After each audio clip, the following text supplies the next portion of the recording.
Bonjour à toutes et à tous, j'espère que vous allez bien. Aujourd'hui, on se retrouve pour le 13e épisode de La Lame, le podcast qui parle d'art, de militantisme et d'entrepreneuriat. Aujourd'hui, on reçoit Magali CV, réalisatrice de documentaires à impact pour les entreprises. Avec Magali, on a pu parler de son parcours professionnel, de ce qui l'a amené à faire du documentaire à impact, de son processus créatif et de l'éthique qu'elle met dans la façon dont elle filme les gens. On a aussi parlé de son handicap physique et de comment elle gérait sa vie entrepreneuriale avec ses problèmes de santé. Et enfin, on conclut sur ses projets d'avenir. Un grand merci à Magali d'être passée par ici. C'est toujours un plaisir de pouvoir discuter et partager des moments avec des artistes passionnés et engagés. Un grand merci à vous également pour votre présence, vos retours. Si ce podcast vous plaît, n'hésitez pas à laisser 5 étoiles sur votre appli de podcast préféré. Je vous laisse avec notre discussion et vous souhaite une très belle écoute.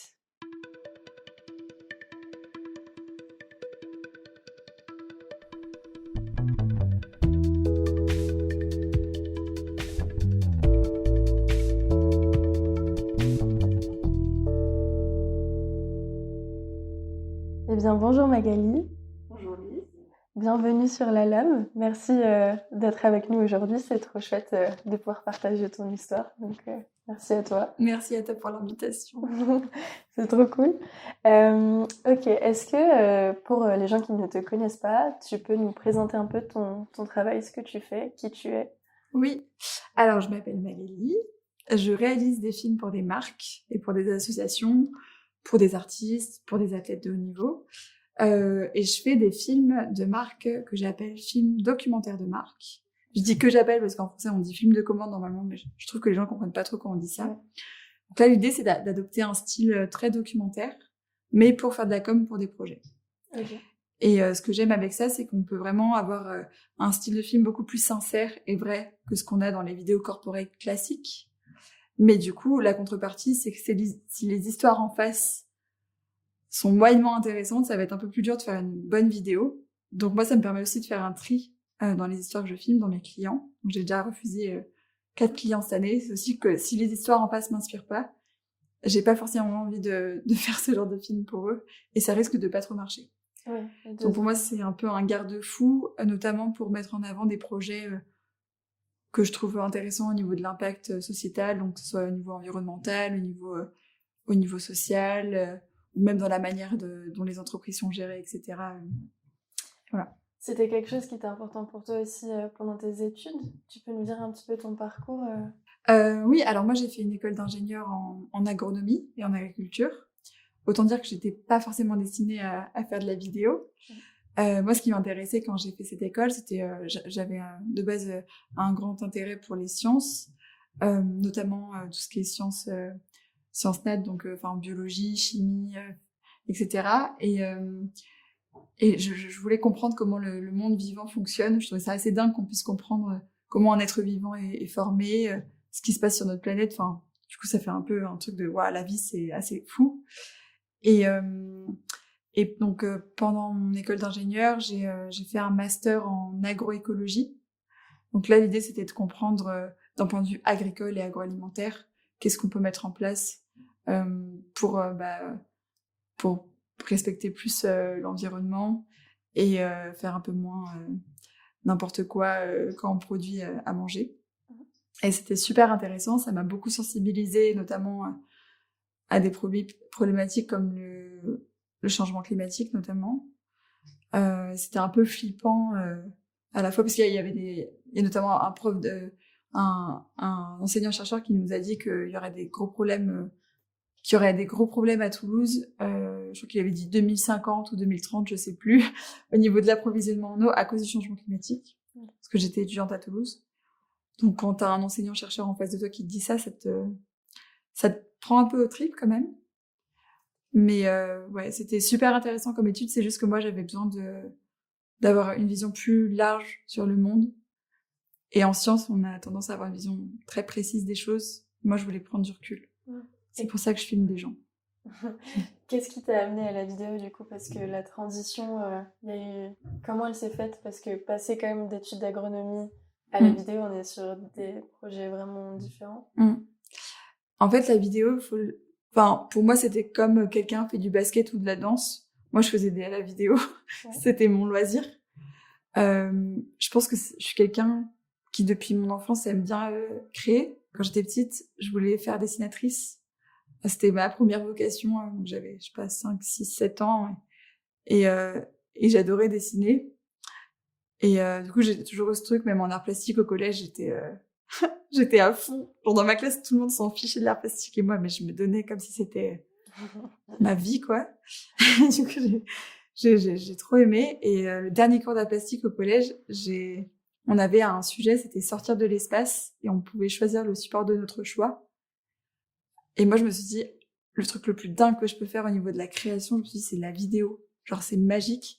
Et à l'époque, il n'y avait pas les téléphones où tu peux filmer facilement. Enfin, c'était vraiment genre moins développé qu'aujourd'hui. Du coup, j'avais pris l'appareil photo numérique de mes parents et j'avais fait plein de photos que j'avais assemblées sur Movie Maker et j'en avais fait une vidéo. C'est génial. T'avais quel âge là? J'étais en 3e, Ok. donc j'avais 14 ans. Et du coup, entre la 3e et tes études, qu'est-ce que t'as filmé pendant tout ce temps? Ensuite. J'ai filmé 2-3 soirées avec des potes Ouais. et une rando avec des potes, je crois, mais vraiment à l'arrache totale. Et après, pendant mes études d'ingé, je sais pas pourquoi, je suis tombée, je crois, sur des vidéos sur Internet, sur des gens qui expliquaient comment filmer. J'étais là, mais en vrai, ils sont chauds de ouf. J'aimerais bien m'y mettre plus. Et du coup, je me suis dit, allez, fais-toi plaisir, achète-toi un appareil photo réflexe et essaye des trucs, quoi. Et commence déjà à prendre la photo. Parce que je connaissais rien, je savais même pas ce que c'était, c'est quoi un objectif, ça veut dire quoi, ouverture, ISO, vitesse et tout. Moi, ma coloc, elle avait un appareil réflexe, je me disais, elle est trop forte, moi je comprends rien, tu me mets un appareil photo comme ça, mais c'est Et des... la photo, ça te permettait d'avoir une entrée du coup dans ce Ouais, monde-là plus accessible. exactement, la photo, c'est vraiment pour apprendre à utiliser un appareil photo, une caméra. Je me suis dit, si Mac, t'es pas capable de faire des photos en mode manuel, tu seras pas capable de filmer. Du coup, apprends à faire des photos. Ouais. Mais par contre, quand j'ai appris à faire des photos, c'était vraiment dans l'optique de pouvoir filmer un jour. Ok. Et puis après, ça a commencé comme ça. Et après, c'est au fur et à mesure, Ouais. j'ai pris. Et du coup, tes études t'ont donné une conscience écologique, tu pourrais dire ça comme ça? Oui. Ou tu avais déjà un peu cette sensibilité-là? Alors, je dirais pas que je l'avais pendant mes études au début parce que non, je l'avais même pas du tout. Et je pense qu'à l'époque, on en parlait beaucoup moins qu'aujourd'hui. Donc j'étais étudiante à Toulouse, je faisais les allers-retours en avion, je mangeais des steaks hachés tous les jours, surgelés. Enfin, non, j'étais pas très. Mais c'est pas que j'étais contre, hein, j'étais même pas trop au courant. Mm. Je pense que c'était une période où on n'entendait pas du tout parler de changement climatique, de chute de la biodiversité, enfin tout ça, on n'en parlait pas, ou très peu. Et après, pendant mes études, c'est vraiment en master où je me suis dit, il y a un truc. Mais le temps que ça monte au cerveau et que j'applique des trucs derrière, ça a mis un petit peu de temps. Et ouais, maintenant je fais beaucoup plus attention. Enfin, je pourrais faire encore plus attention, mais j'essaie vraiment que ce soit dans mon travail ou dans ma vie perso, en tout cas, c'est un truc, je me sens concernée et je me dis, il faut qu'on fasse un truc. Surtout en fait, c'est quand j'entends les scientifiques, vu que j'ai fait des études de sciences, Ouais. je comprends pas que les politiques écoutent pas les scientifiques. Je Ouais. comprends pas. Les sciences, c'est un truc hyper carré. C'est, je pense, le truc le plus carré et rationnel de l'humanité, les sciences, et on est incapable de l'écouter. Et ça, c'est un truc, ça me révolte. Et du coup, moi, dans ma vie, j'essaie de quand même d'écouter pas mal, même si c'est pas parfait, mais... Ouais, Enfin, maintenant on voit même des scientifiques qui s'enchaînent à leur labo, qui Mm. font de la désobéissance civile. Mm. C'est assez impressionnant à voir. Surtout, Mm. j'imagine, si tu connais ce milieu et que tu as cette sensibilité-là. Toi, ça te Bah, touche.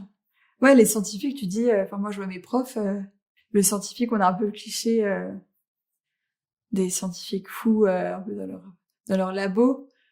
Bien sûr, tout le monde n'est pas comme ça, faut pas trop généraliser, mais il y a quand même le truc, les scientifiques, les chercheurs, etc., ils aiment bien bosser sur leur sujet, et ils se disent pas, mon rôle, c'est de passer dans les médias et de parler à tout le monde.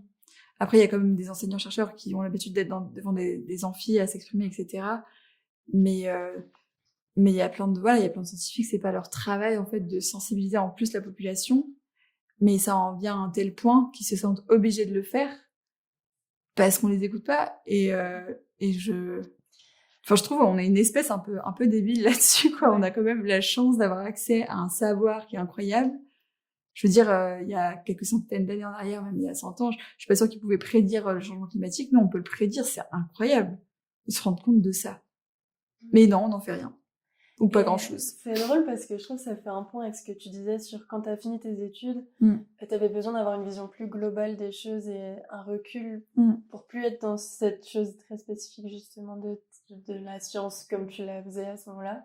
Par exemple, là, quand tu t'es mis à la vidéo, après tes études, c'était aussi pour ça, peut-être pour raconter tout ce que tu voyais que tu trouvais vraiment fou et ça te permettait de mettre justement pas cette révolte mais cette incompréhension dans ton travail? Alors non, parce Non, que pas du tout. pas du tout, parce qu'au début quand j'ai fait de la vidéo, j'avais pas du tout associé ma sensibilité aux problématiques écologiques et sociales et la vidéo. Pour moi, c'était deux choses différentes. J'ai fait du handball, pareil, je voyais pas le rapport entre eux. Bah, moi, c'était pareil, c'était la vidéo, j'adore faire des vidéos. Et à côté de ça, il y a les trucs écologiques, mais j'avais pas du tout mixé les deux. Donc non, les premiers temps, quand je faisais des contrats, je réfléchissais pas à qui je filmais, l'histoire que je racontais, etc. Je voulais juste trouver des contrats pour bouffer. Donc être payé de ma passion, enfin vivre de ma passion, c'était mon objectif. Et je trouvais ça dingue de pouvoir être payé pour filmer. Mais au début, je faisais pas du tout attention à ça, j'y pensais même pas. Ok.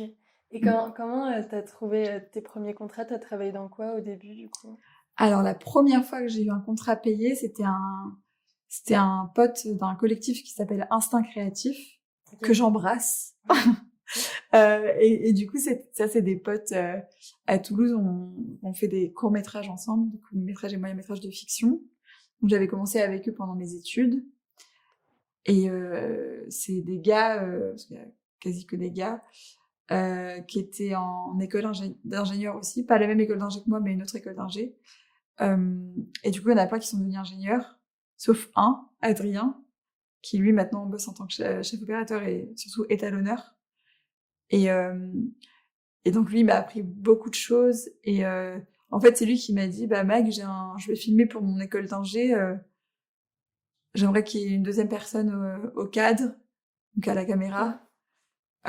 C'est payé, donc si tu peux venir, c'est cool. Je disais, mais comment ça, c'est payé Ah oui, c'est payé. Ah oui, d'accord, ok. Faut que tu crées ton statut de micro-entreprise et puis tu peux être payé. J'étais là, mais c'est dingue. Et du coup, ça, c'était mon premier contrat. Et j'ai compris que tu pouvais en vivre. Et t'as fait quoi comme... Enfin, tu t'es orienté dans quoi au début dans ton auto-entreprise, du coup, en termes de clientèle? Parce que t'as dit que t'étais pas directement dans du documentaire à impact du tout. Qu'est-ce que, après lui, t'as fait comme type de prestat? Bah, je faisais vraiment au niveau local, à Toulouse. En gros, c'était du bouche à oreille. J'avais aucune com sur Internet. Je savais pas trop dans quoi je m'aventurais. Je venais d'avoir mon diplôme d'ingénieur. Et je me retrouvais dans mon petit appart à Toulouse, sur mon ordi, à créer mon statut, à me dire, mais qu'est-ce que je suis en train de foutre? Parce qu'en fait, je savais pas s'il fallait que je tape entreprise Toulouse sur Google, après que j'envoie des mails aux entreprises, mais je me suis dit, il y a tellement d'entreprises, j'envoie à tout le monde, je fais quoi? Puis j'envoie quoi? Genre, je peux faire de la vidéo, mais tout le monde fait de la vidéo. Enfin, il y avait pas que moi qui fais de la vidéo. J'étais totalement perdue. Et donc, mes premiers contrats, c'était surtout du bouche à oreille, parce que vu que ça faisait 6 ans que j'étais à Toulouse, je connaissais un petit peu de monde et j'ai eu des contrats à droite à gauche un pote de pote qui me fait filmer aussi, ou mon école d'ingénieur aussi qui m'a fait travailler. Enfin, j'ai eu plusieurs trucs comme ça. Donc, c'était cool, mais c'était vraiment, en général, j'étais juste caméraman, caméra-woman. Et je venais, je filmais, je repartais, et c'était plié. Okay. Et ça te plaisait pas? J'aimais bien parce qu'il y avait pas de montage à faire. Ouais. Du coup, à niveau charge mentale, c'était vraiment genre j'arrive, je filme, je pars. Et ça, moi, j'adore vraiment le tournage. J'aime bien le montage maintenant, mais au début, c'était un peu fastidieux et j'étais là, rester devant son ordi pendant des heures, c'est long. Mais donc non, sur cet aspect-là, j'aimais bien. Puis ça m'a quand même permis je me suis dit, mais c'est fou, tu découvres des univers très différents. Parce que j'ai filmé donc mon école d'ingénieur, je connaissais quand même, mais j'ai interviewé plein d'étudiants. j'ai filmé, ça c'était rigolo, c'était les joueurs du Stade Toulousain dans un PMU à Toulouse. Fallait le faire quand même. C'est drôle. C'est trop ouf. Enfin, moi, C'était dans quel cadre? je crois que je prenais le son à ce moment-là, je faisais pas la vidéo. C'était la Française des Jeux qui faisait une vidéo avec le joueur du stade. D'ailleurs, j'ai jamais vu la vidéo, je sais pas. Bref, mais du coup, moi, je prenais le son et je suis arrivée dans ce PMU, il y avait que des gars. Ils ont regardé. Moi, j'avais, je sais pas, j'avais 22 ans, je débarque. J'ai eu le regard de qu'est-ce qu'elle fout là, elle. Moi, j'étais avec ma perche et mon micro, j'étais avec qu'est-ce que je fous là. Et du coup, j'ai repéré les gars, je me suis dit, c'est sûr, c'est eux qui filment. Et mais au final, je me suis grave bien entendue avec le gars de 50 ans qui gère le gérant du PMU. Je me suis dit, mais c'est fou, tu fais des rencontres dans des endroits où d'habitude tu vas jamais. Ouais. Et là, ouais, j'ai grave bien parlé avec le gérant du PMU. Enfin, je me suis dit, mais de vie, ouais, tu rencontres des gens que t'aurais pas forcément rencontrés autrement. J'ai aussi filmé le Stade Toulousain au Capitole quand ils ont gagné la finale du top 14. C'était moi qui étais responsable pour la Ligue du rugby de filmer les joueurs à leur arrivée à Toulouse et au Capitole. Okay. Ça, c'était dingue. En plus, j'étais en voyage en Italie à ce moment-là. On m'a appelé. Oui, Magali, on a un projet pour toi. Et du coup, j'ai bossé pour les joueurs. Et donc, ce côté entrepreneurial que t'avais pas du tout au début parce que c'était pas ton univers, tu l'as appris sur le tas, en fait, au fur et à mesure? Alors, au début, je l'ai appris sur le tas, un peu comme ça. Et après, j'ai déménagé à Grenoble. Okay. Parce que je voulais me rapprocher de mes proches. Et là, je me suis dit, Mag, il faut que tu fasses quelque chose parce qu'en fait, j'ai tendance à beaucoup vadrouiller, à beaucoup déménager. Et quand je suis arrivée à Grenoble, je m'étais dit, bah ça va faire comme Toulouse, ça va être facile. Je vais trouver des clients, bouche à oreille, machin. Sauf que moi, mes potes à Grenoble, ils sont pas du tout dans le milieu de la vidéo. Et du coup, pendant 4 mois, j'avais 0 contrat. Et je me suis dit, mais c'est pas... En fait, le bouche à oreille, trouver des contrats dans ta région, c'est cool. Mais quand tu aimes bien déménager, ça va pas. Ça marche pas. Et là, je me suis dit... En fait, pendant 4 mois, j'étais un peu blasée. J'envoyais des mails, j'avais aucune réponse. Et là, je me suis dit, il faut que tu prennes une décision d'ici quelques mois de est-ce que tu continues ou pas. Parce que tu peux pas en vivre, là, clairement. T'as 0 salaire, tu payes ton loyer. Et en fait, après, je partais en voyage en Nouvelle-Zélande pendant 1 an et demi. Et je m'étais dit, là-bas, je réfléchirai à ma vie. Tu sais, ça se trouve, des fois, en voyage, je me dis, bah, je vais devenir moniteur de plongée, je sais pas. Enfin, tu sais, tu te dis, on sait pas où la vie nous emmène. Et je m'étais dit, je verrai pendant mon voyage si j'ai une illumination. Ouais. Et est-ce que tu l'as eu? Ouais, c'est ça qui est très drôle, c'est que du coup, là-bas, j'ai travaillé dans les vignes pendant des mois et dans les kiwis, donc dans les champs. Et ce qu'il faut savoir quand on bosse dans les champs, c'est c'est un peu l'usine, mais en plein air. Donc en gros, tu fais le même geste pendant des heures et des heures.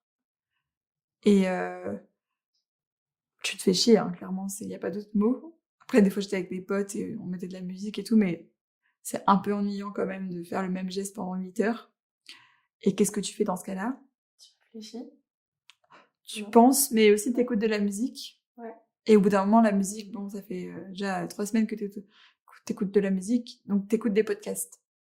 Okay. Et à un moment, j'ai tapé ah bah tiens, je vais écouter un truc sur les freelances. J'ai tapé freelance, je suis tombée sur un podcast. C'était quoi? Et je me suis bouffé peut-être une 30aine d'épisodes de ce podcast.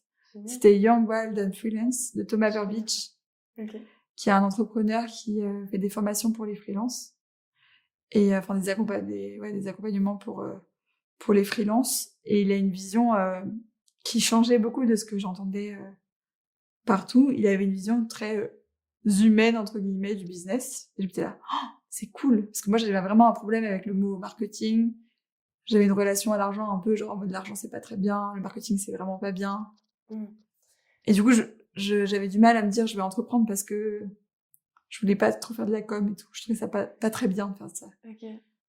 Et son podcast, ça a grave... ça m'a grave fait réfléchir. Ouais, c'était trop bien. Je me suis dit, ah ouais, en fait, on peut entreprendre autrement. On peut entreprendre en s'écoutant soi-même. On peut entreprendre en faisant du bien à la société. Je me suis dit, là, d'un coup, ça me donne trop envie. C'est génial, c'est là où tu as réussi justement à réunir tes valeurs et ta vidéo, parce que tu disais que c'était deux trucs différents, genre tu filmais des trucs et t'avais tes valeurs de l'autre côté, et là t'as Ouais, pu les... bah justement, parce que du coup j'ai acheté sa formation. Mhm. Et ce que j'aimais bien dans sa formation, c'est pour ça que j'ai acheté, c'est que le premier module, c'est reprendre les bases de ton activité.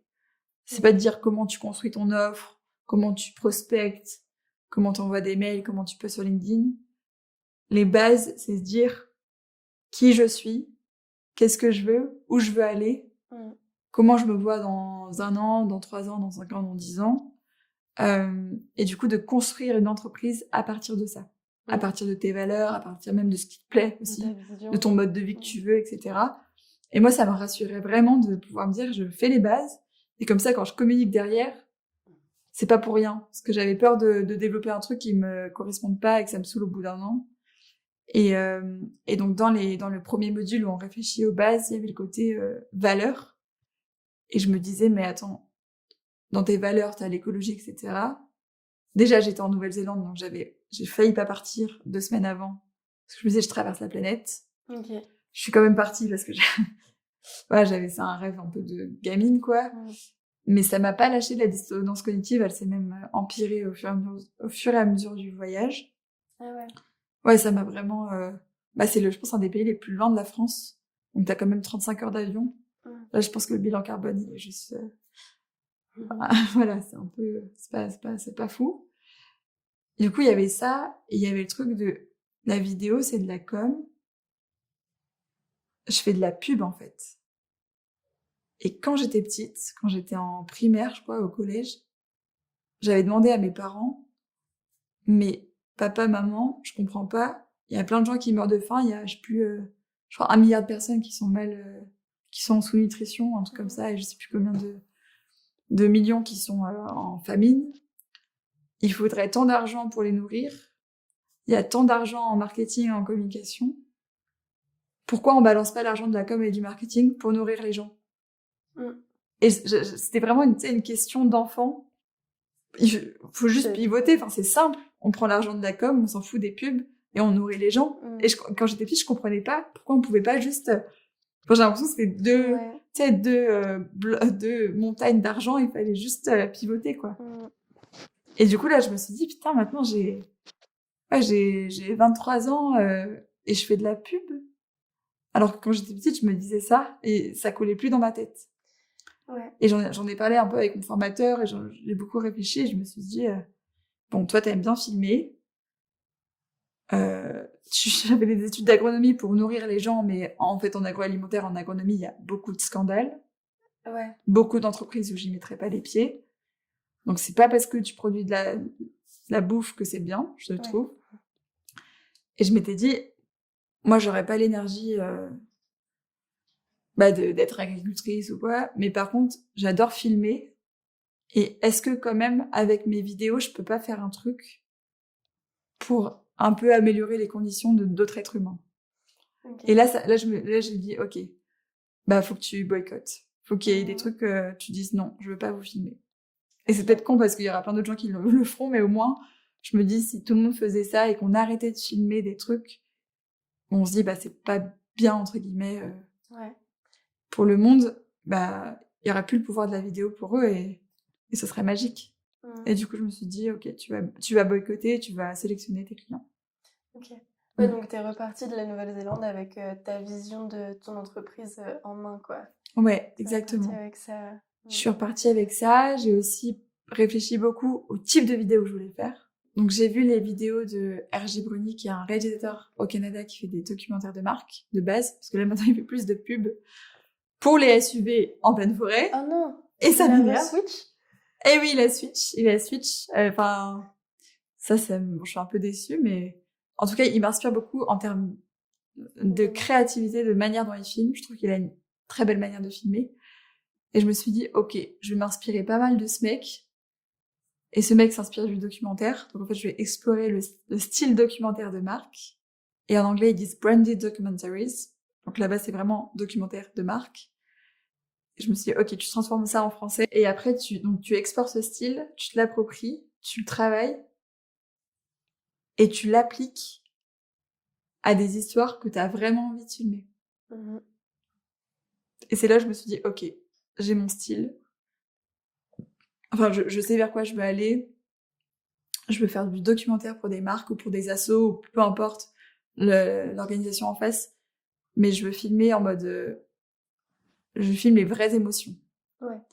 Et j'utilise la puissance du langage filmique, donc le langage audiovisuel. Parce que moi, à la base, je suis une fanat de belles images, de comment on fait pour transmettre des émotions juste avec l'image et le son, sans parler. Je trouve ça magique que ce soit un langage à part entière. Donc, comment j'utilise la magie du langage audiovisuel avec un style documentaire pour des marques à impact. Et là, je me suis dit, ça fait un beau truc. Donc, j'ai trouvé des contrats beaucoup plus rapidement comme ça après aussi, parce que c'était plus clair dans ma tête et j'avais vraiment comme une ligne édito. Enfin, je savais ce que je voulais faire. Parce que quand t'es revenue en France, t'es revenue à Grenoble ou t'étais où? Je suis revenue au Pays Basque. Ok. Ouais. Ok. Et genre, du coup, déjà, quand tu reviens au Pays Basque, comment, enfin, du coup, tu changes ta com ou pas? Parce que tu disais que ça marchait pas de faire du bouche à oreille. Ouais. Mais comment t'as refait un peu ta base de clients là-bas? Alors, c'était pas du coup... En gros, je m'étais dit, je veux pas forcément des clients dans la région où j'habite parce que je sais que je vais bouger pas mal. Donc, tu vois, j'ai habité 4 mois au Pays Basque, 4 mois à la montagne, enfin, j'ai continué de bouger.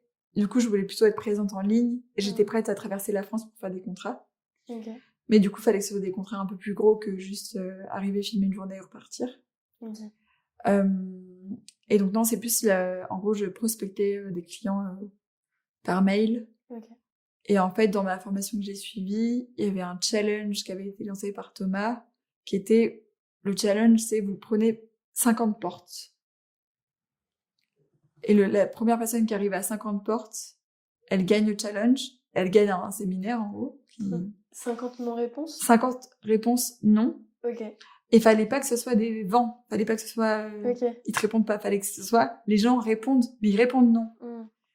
Et du coup... Non, j'exagère, il en fallait pas 50, il en fallait 25. Okay.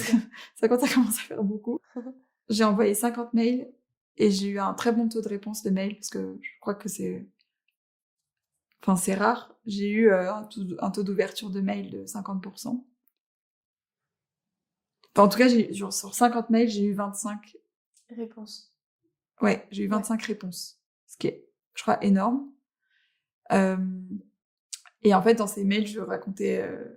j'ai fait un peu l'inverse de ce qu'on dit, c'est-à-dire que j'ai beaucoup raconté ma life, alors qu'on dit qu'il faut pas raconter sa life. J'ai fait un mail très long, alors qu'on dit qu'il faut faire court. Et j'ai expliqué en fait tout mon délire, de comment je voyais le truc, qu'est-ce que je voulais faire, pour qui, où j'en étais actuellement, que j'étais en Nouvelle-Zélande, mais que je trouvais qu'il y avait un problème et que du coup, je voulais faire ce style de film, un peu documentaire, etc. Et en fait, grâce à ça, j'ai signé 2 contrats avant de rentrer. Ok. Dont une série même de rentrer. Ouais, avant même de rentrer. Enfin, un qui était signé avant même de rentrer et l'autre c'était en bonne voie. Et du coup, j'ai signé pour une série documentaire, web documentaire pour Make Sense, qui était mon client idéal. Je m'étais dit, si je travaille pour eux dans les 5 ans, bah j'ai réussi quoi.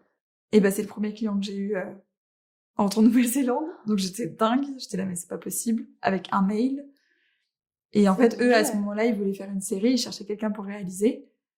Et ils ont bien aimé mon mail et ils me disaient, mais ça tombe trop bien, on veut faire un entretien avec toi. Il y avait une autre personne aussi qui les intéressait, mais ils savaient pas trop. Et du coup, ils m'ont rappelé un mois après en me disant, on veut que ce soit toi qui bosses. C'est génial. Et moi, j'avais jamais fait de documentaire, j'étais là, ils me choisissent, nickel. Et par exemple, du coup, d'un point de vue purement technique ou de storytelling et tout, passer de la pub à faire des documentaires qui, quand on voit ton travail, souvent on dit ça ressemble vraiment à du cinéma en fait, ta manière de filmer. Comment tu passes de filmer des pubs à filmer du documentaire dans la façon dont tu travailles, enfin, comment tu t'es formée à ça? Ouais. Si tu t'es formée. Alors quand je dis des pubs, je fais de la pub en général, mais je faisais pas du tout des formats publicité au sens...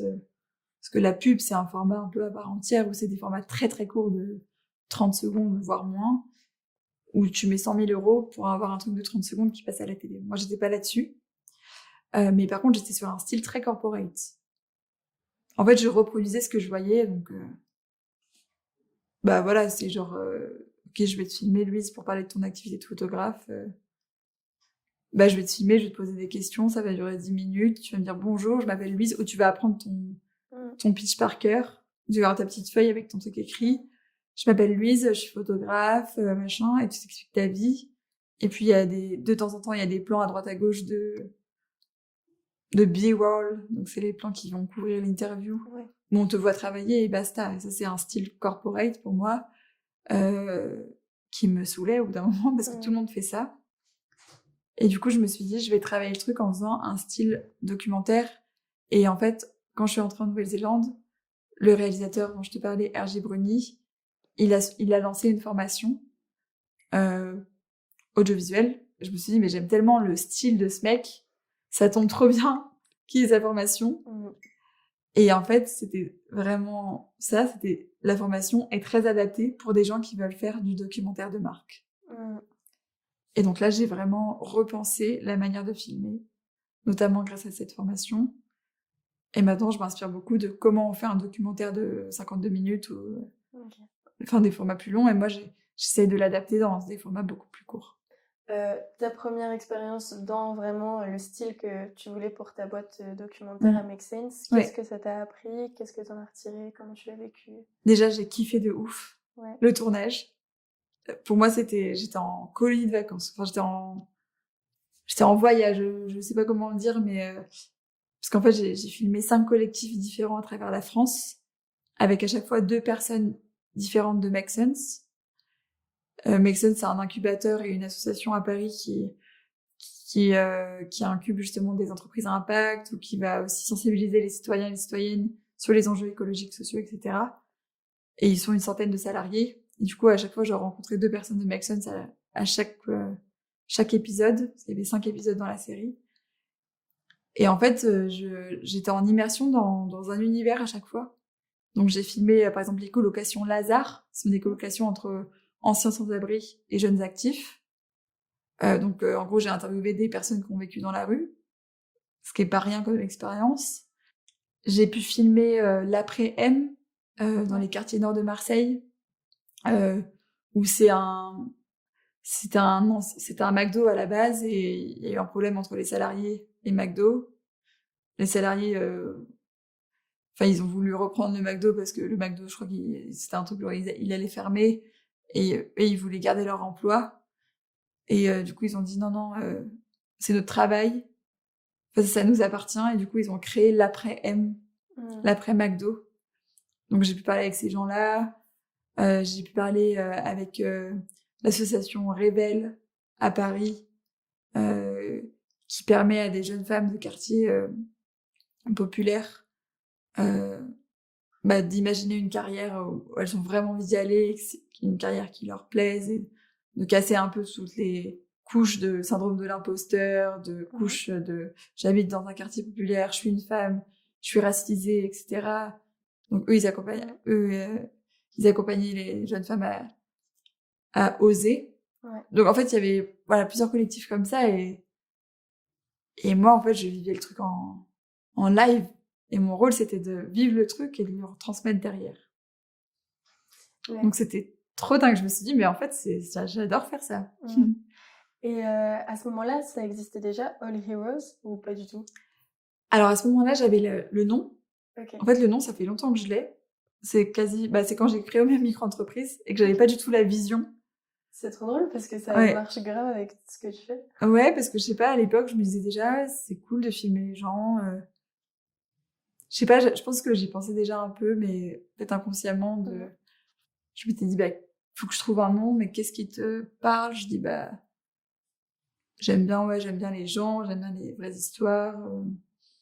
Et je pense qu'on peut toutes et tous être un héros ou une héroïne. Et du coup, je trouvais ça ce nom rigolo, parce que ça fait aussi référence au cinéma, avec les héros de films. Et c'est non genré, parce que c'est en anglais. Du coup, ça me plaisait. T'es trop forte. Mais je suis nulle pour trouver des titres, donc je trouve ça génial. Je savais pas que tu l'avais au tout début, ça c'est Ouais. rigolo parce que je trouve que ça va particulièrement bien avec ce que tu fais aujourd'hui en Mm. fait. Donc, Ouais. ok. Et du coup, à ce moment-là, pareil, tu continues entre-temps à construire aussi la vision de comment filmer des gens, quelle est ta posture. Est-ce que tu saurais maintenant dire quelle est ta posture quand tu filmes quelqu'un? Par exemple, un journaliste, on dit souvent, ah, ça doit être quelqu'un d'objectif, machin. Bon, maintenant c'est un peu remis aussi en question, mais toi, tu dirais que c'est quoi ta posture quand tu filmes les gens? C'est quoi ton rôle? Mon rôle, c'est de respecter à la fois les gens que je filme, la société en général. Donc le film, il y a un intérêt, un intérêt pour la société. Et les gens qui regardent la vidéo. En gros, je veux que les gens que je filme, ils soient contents, que ça va se grandir leur projet. Je vais me respecter moi aussi dans le sens où, genre, ça se passe bien aussi avec mes clients, il y a un respect mutuel, etc. Et je veux que les gens qui regardent la vidéo, ça les fasse pas chier de regarder une vidéo de com. Je veux que ça leur apporte quelque chose. Même s'ils achètent pas derrière, ou peu importe s'ils achètent ou pas, mais qu'ils disent, ah ouais, ce projet est cool, ce projet est intéressant, et en plus, j'apprends des choses dans la vidéo où ça m'inspire. Ouais, du coup, ouais, ça c'est ton rôle dans la pièce. Et comment, par exemple, tu vois, j'ai vu le reportage sur l'après-M, et je trouvais ça fou parce que, imagine, moi je fais de la photo de concert, et je sais que dès qu'on me repère avec mon appareil, ça devient un peu l'attraction, tu vois. Comment tu fais quand tu filmes, surtout quand, en plus dans l'après-M, c'est pas que des gens qui étaient au courant que t'étais là, machin. Il y avait aussi tout le quartier à un moment qui est venu faire la fête. Comment tu fais pour que ta caméra ce soit pas l'attraction et que tu te fondes un peu dans le décor?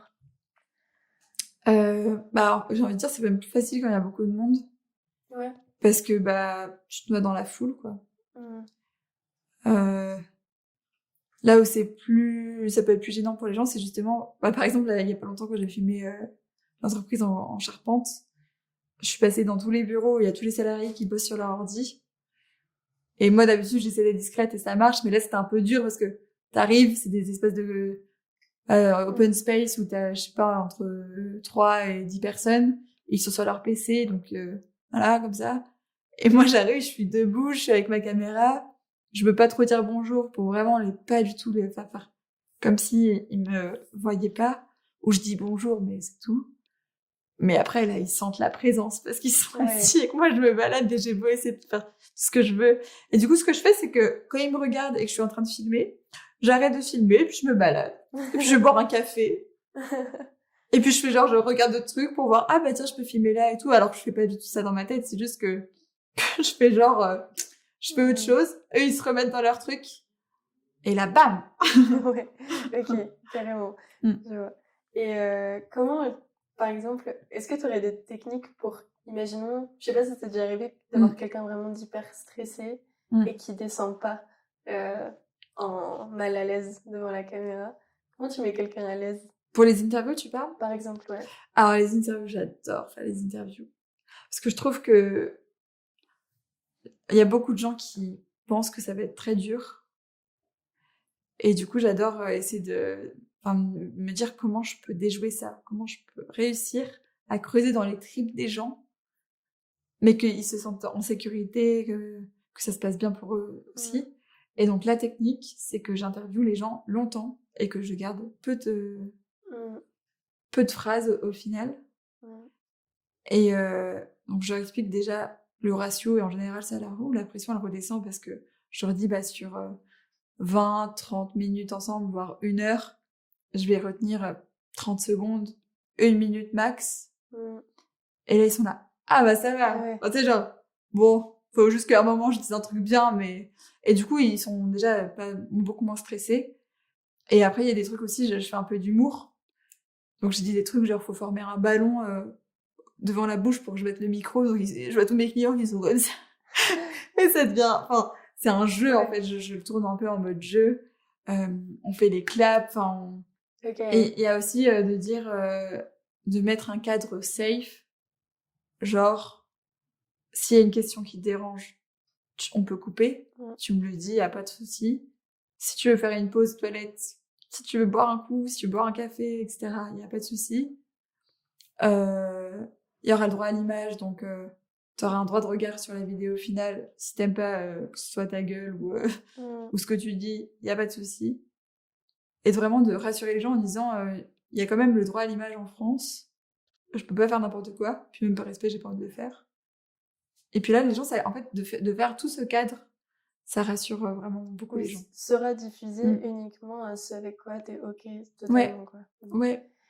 Et sur cet énorme tri là que tu fais pendant ton interview, est-ce que des fois c'est pas frustrant de devoir autant enlever parce que comment tu choisis les moments qui vraiment pour toi sont impactants Comment tu sais qu'est-ce qui est important pour toi? Alors, il y a plusieurs choses. Déjà, il y a le ratio entre ce que j'ai filmé et la durée finale de la vidéo. Là, typiquement, il y a quelques semaines, quand j'ai filmé, je prends cet exemple parce que c'est l'exemple le plus récent que j'ai, c'est mon dernier tournage, c'était donc l'entreprise en charpente côté Atlantique, en Vendée. Eux, je suis restée 4 jours avec eux. J'ai énormément de matière, notamment j'ai 8 interviews qui ont duré entre 20 minutes et 1 heure, plus je sais pas combien d'interviews de quelques minutes, plus plein de scènes différentes. Enfin, j'ai énormément de matière. Je pense que j'ai jamais eu autant de matière pour faire une vidéo de Presta, et je dois réduire à 10 minutes de vidéo. Autant dire que une interview d'une heure qui est super intéressante, bah, je vais peut-être prendre 20 secondes. Et c'est hyper frustrant, en effet. Mais en fait, pour moi, mon choix se fait déjà sur le côté comment je déroule l'histoire, qu'est-ce que je veux qui apparaisse dans l'histoire pour qu'il y ait une logique. Donc là, par exemple, pour cette entreprise, c'est pour les 50 ans du groupe, j'ai quand même envie qu'il y ait l'aspect, ça a commencé comme ça, on en est là aujourd'hui, et un peu les leçons qu'ils en ont tirées, les grands moments qui se sont passés. Donc, je veux quand même de la matière un peu rationnelle, informative. Mais ça, je dirais que c'est important de l'avoir, mais je vais pas faire une vidéo de 10 minutes qui explique un truc. Le truc en fait encore plus important, c'est les émotions que ça engendre. Et je suis un être humain. Du coup, je peux tester sur moi-même les émotions que ça me donne. Donc en fait, quand je regarde une interview, je sens des fois que mon émotion, elle monte. Soit je rigole, soit je suis touchée. Et là, je me dis, bon, là, c'est cool. Je suis mon propre thermomètre, quoi. C'est génial. Et vraiment, des fois, ça m'est arrivé plusieurs fois de limite pleurer quand je fais du montage. Et je me dis, là, c'est cool. Parce que, tiens, je rajoute une musique, je fais un plan en plus, je filme la personne comme ça. Enfin, du coup, j'ai filmé la personne comme ça, donc je la mets à ce moment-là. Et ouais, je regarde la vidéo et j'ai les larmes aux yeux, quoi. Et je me dis, là, c'est sûr, ça marche. Ça fonctionne. Je pense que peut-être une peur que les gens peuvent avoir s'ils le font, et je sais pas si toi t'as trouvé un peu une solution à ça, c'est comment tu trouves ton juste milieu entre faire monter les émotions et les transmettre et pas tomber dans une sorte de pathos, tu vois, genre essayer de rester juste dans ce que tu veux donner. Ouais. Déjà, le but, c'est pas que les gens ils chialent comme des malades devant le film. Enfin, on n'est pas là quand même. C'est pas une thérapie non plus. Non, il y a pas le côté. Enfin voilà, c'est quand même faut que les gens puissent aller au bout. Non, mais après, c'est quand même bien d'avoir de l'émotion. Déjà, je respecte la personne. Si la personne, j'ai eu déjà plusieurs personnes qui ont pleuré devant la caméra, je vais pas les mettre en train de chialer à chaudes larmes. Enfin, c'est un peu quand même bizarre de te montrer en train de pleurer. Du coup, je vais pas forcément mettre ce passage, mais par contre, je vais mettre le passage où les émotions montent. On voit que les yeux deviennent rouges, la personne, elle arrive plus trop à parler. On voit que je coupe, ou on voit que ça coupe. Et en fait, juste, c'est ce dont je te parlais, il y a un truc au cinéma, ça s'appelle la performance subtile. Et cette idée, c'est de se dire, parfois, on est plus touché par une chose où on sait que ça va se passer, mais qui se passe pas, que si on voit vraiment la chose. Donc, par exemple, quand quelqu'un pleure, on peut être plus touché quand on voit l'émotion monter que quand on voit la personne pleurer. Je sais pas pourquoi, mais en tout cas, ça le fait. Et du coup, là, c'est une manière d'être un peu subtil. On va pas montrer la personne en train de s'effondrer par terre. Oh, c'est triste et tout. Ou c'est joyeux, mais ça me touche. On va juste montrer les émotions qui montent. Et là, c'est super beau, en fait. Ouais. Et ça respecte aussi la personne qui a été filmée. Les émotions, pour toi, elles jouent un rôle important pour que ça reste aussi dans la tête des gens. Ah bah, on retient les émotions. Mmh. On retient beaucoup plus les émotions que les informations. J'ai pas les refs, mais surtout que j'entends beaucoup et je le remarque moi-même sur des souvenirs que j'ai où je me souviens qu'à tel moment, à telle période, je me suis sentie moins bien que d'autres ou mais qu'est-ce qui s'est passé concrètement? Qu'est-ce que la personne m'a dit, et cetera. C'est un peu flou, quoi. Par contre, on se souvient vraiment de ce qu'on a ressenti. Mmh. Et donc oui, c'est sûr que pour une vidéo de com, c'est quand même pratique de se dire, bah, les gens vont plus la retenir. Mais du coup, il y a aussi le côté, tu peux dire, je manipule les gens, donc j'ai pas du tout envie de faire ça pour des marques qui, derrière, dans les faits, font des trucs un peu merdiques. Il y a des vidéos qui m'énervent en communication, que je vois partout, parce que pour moi, ça illustre bien le problème qu'il y a dans la communication en vidéo. La vidéo, c'est un pouvoir puissant et on l'utilise pour passer des messages que je trouve on ne devrait pas passer ce genre de messages. Et un exemple très parlant, c'est les publicités de SUV en pleine forêt. Ça, c'est vraiment typiquement, on associe à un truc quand même hyper polluant, qui fait grave débat, dans les grosses bagnoles où il y a beaucoup de matériaux, qui consomment pas mal, et surtout, c'est des bagnoles super imposantes. Il y a un peu une absurdité où tout le monde va se retrouver avec un SUV, alors qu'avant, on faisait des voitures beaucoup plus légères, moins consommatrices, etc. Mais on filme la voiture avec des super plans en forêt. Dans la nature, on est bien.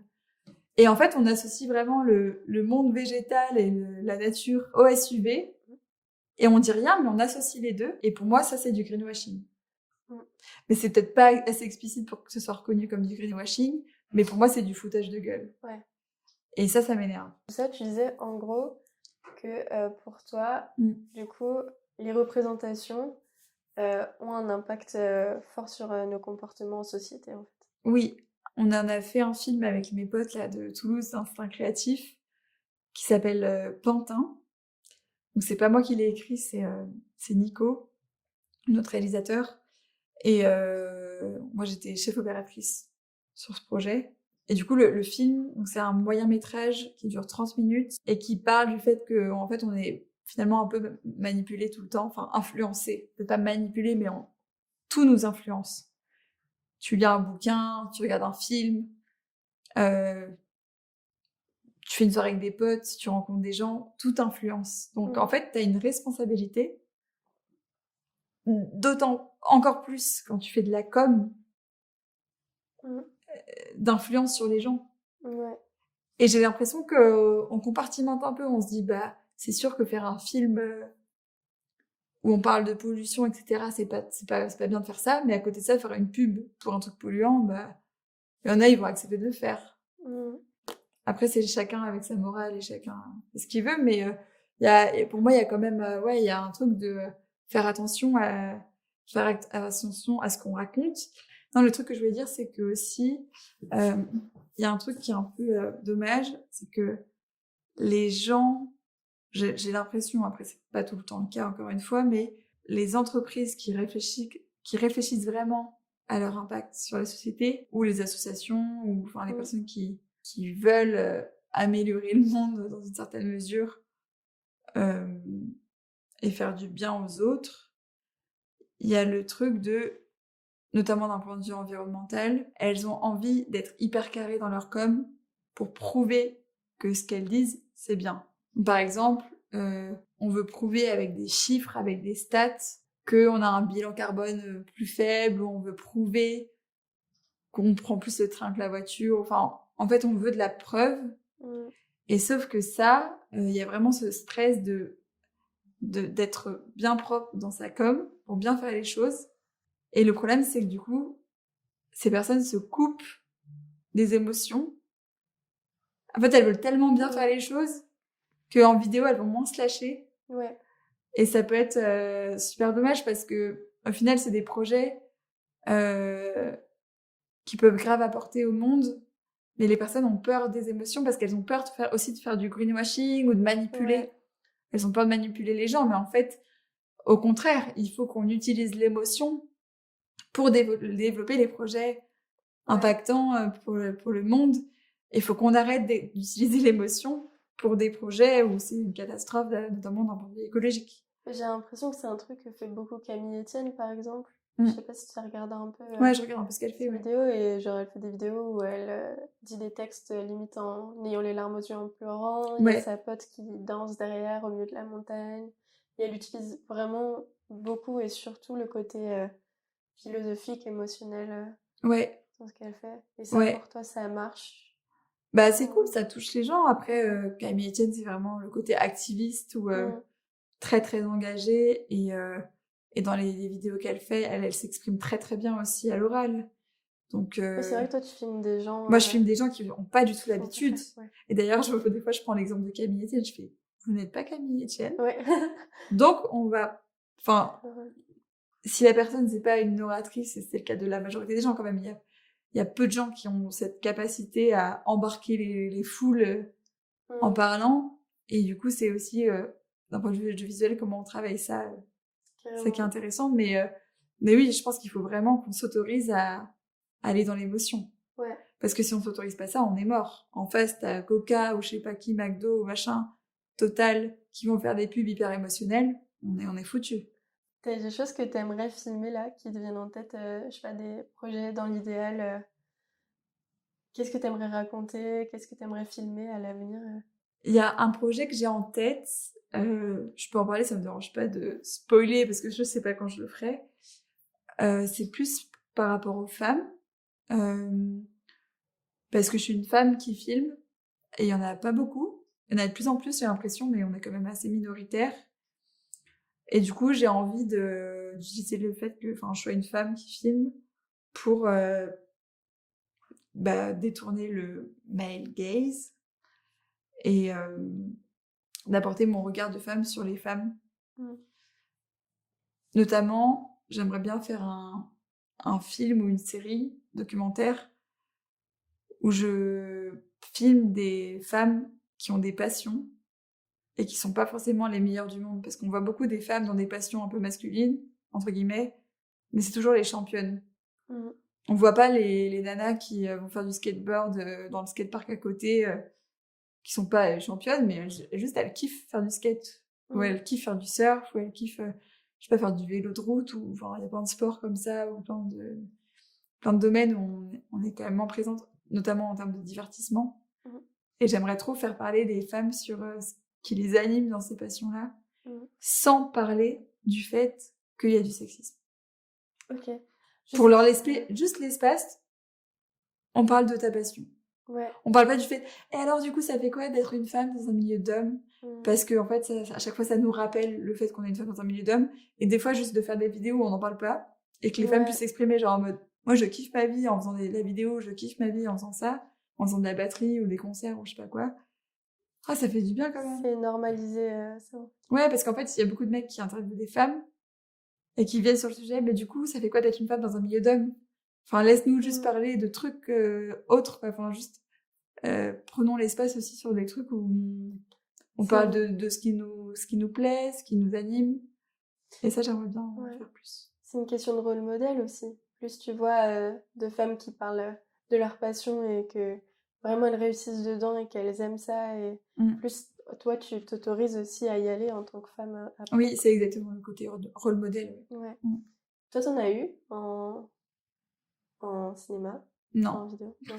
C'est la honte. Bah non, faut pas. Non, en fait, C'est toi ta rôle modèle. C'est trop cool. non, parce que je suis pas du tout cinéphile. Ouais. Et c'est un peu la honte. D'ailleurs, j'ai une mémoire un peu merdique sur les noms d'acteurs, les noms de films et tout. C'est une catastrophe. Et j'aime bien regarder des films, mais j'aime bien notamment regarder des séries. Mais du coup, j'ai pas des rêves... Enfin, moi, j'ai des rêves comme le gars du Canada, là, personne connaît. C'est très bien. Et non, du coup, j'ai même pas de... Mais j'ai pas beaucoup d'hommes aussi à citer, j'ai pas beaucoup de femmes, genre, je m'inspire de ce que je vois, mais je retiens jamais les noms.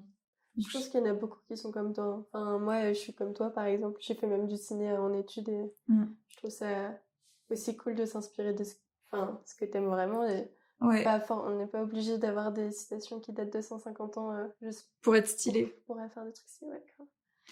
J'avais fait au collège, c'était trop drôle, on devait faire je sais plus, une espèce de message militant et à lire devant la classe. Et moi, j'avais dit, il y a un truc qui m'énerve, c'est que j'ai l'impression qu'on retient des trucs par cœur juste pour se la péter. Oui, vraiment. Et je vois, il y a des gens, ils parlent de cinéma en mode, ouais, mais tu connais pas, machin, un truc. Et je vois qu'ils déroulent 40 000 noms, ils se la pètent, mais ils savent pas tenir une caméra, quoi. Et du coup, moi, ça m'énerve. Enfin, bref, c'est non, mais sujet. très bien. Ouais, il y a un côté très puriste dans ça, quoi. Ouais, très puriste, de regarde, moi, je connais tout. Alors après, il y en a, ils s'intéressent vraiment, c'est trop cool. Mais moi, enfin, je retiens vraiment les trucs qui me marquent et je retiens pas si ça me marque pas trop. C'est quoi qui te marque, toi, dans tes tournages, Est-ce qu'il y a des moments que vraiment t'impriment dans ta mémoire J'adore les tournages, j'adore filmer les gens, mais du coup, je vis d'abord les trucs avec les gens dans le sens où si je m'entends pas du tout bien avec quelqu'un, je vais avoir du mal à filmer la personne. Ou ça va me faire chier, ou je vais pas, voilà. Enfin, mais par contre, du coup, la plupart de mes clients, enfin, c'est la totalité de mes clients, on s'entend super bien. Parce que si j'ai eu un feeling avec eux au début, et puis on se respecte et on est content de faire le projet. Et moi, les meilleurs souvenirs de tournage que j'ai, c'est quand je me marre avec mes clients, quoi. Quand on se tape des barres, même que ce soit pendant le tournage, ou quand je filme pas, mais que je suis sur place et que on mange ensemble le midi, ou que... Enfin, moi, j'adore me taper des barres avec mes clients. Je suis très second degré. Et ça, c'est bête, mais c'est ce qu'on voit pas forcément en film. Mais moi, c'est ça qui fait que je kiffe mon métier, quoi. Je rencontre des gens, je me marre, c'est trop bien. Ouais, j'ai l'impression que ça va grave aussi avec ta passion de la vadrouille, du voyage, de la rencontre. Aujourd'hui, est-ce que tu pourrais... Enfin, est-ce que tu penses que tu as trouvé vraiment ton équilibre de création, même du coup dans le processus, en voyageant, en allant plusieurs jours t'immerger dans un univers et en plus en racontant des choses avec lesquelles tu es aligné.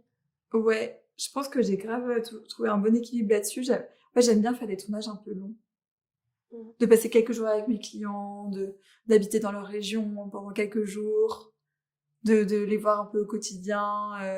C'est plus facile de raconter une histoire quand on apprend à connaître la personne. Ouais. Et d'ailleurs, les documentaires qu'on voit à la télé, des fois, ils peuvent passer 3 mois au même endroit et ils n'ont pas filmé 3 mois. Enfin, il n'y a pas 3 mois de film qui sort. Mais par contre, ils ont appris à connaître les gens. Donc moi, j'essaie de faire ça pour des vidéos de com où je passe un peu de temps avec les gens au téléphone avant, je leur envoie un questionnaire, j'apprends à les connaître. Et après, sur place, je passe du temps avec eux et il y a clairement un côté voyage. Enfin, quand j'étais plus jeune, c'est horrible, j'ai que 27 ans. Mais non, j'adore aller en auberge de jeunesse, par exemple. Encore aujourd'hui, il faut que j'arrête de dire que c'était avant, parce que je vais continuer, mais j'adore aller dans les auberges, parce que les auberges, t'as un côté... tu croises des gens, c'est un peu... Enfin, c'est des gens que t'aurais pas forcément croisés comme ça, qui viennent d'autres pays, ou voilà, même s'il y a quand même un côté toujours pareil. Tu croises beaucoup d'occidentaux, hein, on va pas se cacher. Mais je trouve qu'il y a un côté quand même melting pot, où tu rencontres plein de gens, et les tournages... Voilà, ma caméra, elle me permet de voyager. Ouais. Sans elle, je pourrais pas aller où je vais. Et j'ai l'impression que tu racontes mieux, comme tu as dit, une histoire parce que tu la vis aussi, en fait. Ouais. Il y a ça, et puis il y a aussi le côté, ça me donne 10 fois plus envie de faire un film stylé quand je connais plus l'histoire et quand j'apprécie mes clients. Un truc que j'aimerais rajouter, c'est le côté fantasme. Ça veut dire quoi, rêver? Et quand on rêve son métier, des fois, En fait, moi, j'ai un truc je me suis rendu compte cette année que les meilleurs tournages, c'est pas forcément ceux où on se dit « Ah, ça va être trop cool ». Par exemple, je peux le dire, après ça s'est quand même bien passé, mais j'ai filmé un groupe de musique un peu connu. C'était cool, mais il y avait le truc quand même, il y avait une distance. C'est des artistes, on les a pas vus beaucoup. Et à côté de ça, j'ai passé 4 jours avec des gens qui sont dans la construction de charpente et de cheminée. Et je me suis marrée. Alors c'était trop ouf, quoi. Alors que sur le papier, entre filmer une entreprise du BTP et filmer un groupe de musique stylé connu, tout le monde va dire ça me fait plus kiffer de filmer un groupe de musique. Au final, j'ai bien aimé les deux, mais au niveau de relation client et tout, j'ai adoré vraiment l'entreprise en charpente. Ouais. Donc des fois, en fait, il y a le côté, c'est comme le côté un peu les paillettes. Y en a, ils disent ah ouais, moi je rêve trop de faire du cinéma pour aller à Cannes. Moi, mon rêve, c'est pas d'être au Festival de Cannes. Moi, j'adore filmer, je veux faire des films. Et peut-être qu'un jour, il y aura un documentaire qui sera primé au Festival de Cannes, j'en sais rien. Mais c'est pas mon but, en fait. Je m'en fous un peu des paillettes. Et ça, au début, j'étais pas trop... C'est pas que j'étais pas comme ça, mais je me disais, waouh, filmer des gens connus, ça doit être ouf. Mais en fait, si le relationnel ou si le projet en lui-même, ou je sais pas, il y a plein de trucs qui font qu'il y a des projets que t'aimes moins que d'autres, bah si ça te plaît un peu moins sur le moment, certes, tu peux en parler avec tes potes de j'ai filmé le machin, j'ai filmé le truc, mais derrière, t'as peut-être préféré filmer ton voisin ou ta voisine. Ouais, carrément. Et donc, de juste te dire, c'est quoi que j'aime vraiment faire. Et moi, je sais que les gens qui ont de l'humour, les gens avec qui je peux rigoler, les gens, les projets un peu touchants, en fait, c'est un peu, ça sort un peu des trucs un peu où tu t'y attends pas, et de découvrir des histoires où je me disais pas qu'il y avait un truc de ouf, et en fait, je me dis, mais c'est dingue leur histoire. Tu les choisis pas en plus, c'est elles qui viennent à toi. Enfin, après tu les tries, mais ça t'amène dans de nouveaux univers que t'aurais pas pensé forcément raconter en plus. Ah bah là, cette année, vu que j'ai pas prospecté, j'ai eu que de la demande entrante, c'est vrai qu'il y a des univers où je m'attendais pas du tout, quoi. Et non, c'est trop cool. Parce que j'ai fait un post LinkedIn il y a pas longtemps sur ça. Il y a un mec qui a commenté, ouais, donc en fait, t'as pas d'ambition. Ou d'avoir pas exactement comme ça, mais en gros, c'était un peu le message, quoi. Et je dis, bah non, ça n'a rien à voir. Je veux faire des films de ouf. En fait, je suis ambitieuse sur les vidéos que je fais. Genre, j'adore tellement filmer. Moi, je rêve d'avoir des films où c'est... Ouais. Et là, je commence à être contente de ce que je fais, mais par exemple, travailler en équipe, mettre encore plus d'intention dans chaque étape, et vraiment s'entourer des meilleurs de chaque catégorie pour faire des films vraiment, vraiment stylés. Je trouve ça trop bien. Enfin, moi, c'est un truc qui me fait vraiment rêver pour le coup, et que c'est par ça aussi que j'ai envie d'aller. C'est toujours le problème des budgets en face. C'est forcément 300 000 € pour faire un film de 100 minutes. Donc, mais il a confondu, je pense, ambition et fantasme. Parce qu'il y en a, leur ambition, je te dis, c'est d'être sur le tapis rouge, quoi. Enfin, bon, bah ok, tu es sur le tapis rouge, t'es content sur le moment, tu peux faire ta star, et après, il se passe quoi? Tout ça pour ça. Alors que si t'aimes vraiment faire des films, moi, quand je suis en tournage, je m'éclate de ouf, quoi. Et j'avais entendu qu'il y a des gens, justement, qui... Je sais plus c'était qui a dit ça, là, j'avais vu passer... qu'il y avait une personne qui avait voulu, justement, qui avait un peu eu les étoiles dans les yeux de je veux faire du cinéma, je veux être grand réalisateur. Il avait commencé direct en faisant un long métrage. Il s'était rétamé parce que il savait pas faire. Et puis que du coup, il était enfin, l'équipe pouvait pas le blairer, ou je sais plus, il y avait un truc genre, c'est pas ton métier, tu sais pas faire, mais tu veux juste être réalisateur. Et le gars, il a arrêté, quoi. Parce que il voulait pas être réalisateur, il voulait avoir le titre de réalisateur. Tu vois, c'est différent. Genre, moi, je m'en fous de... Enfin, je veux filmer. En plus, quand on te connaît, moi, je trouve que justement, t'as beaucoup d'ambition et que c'est très bien.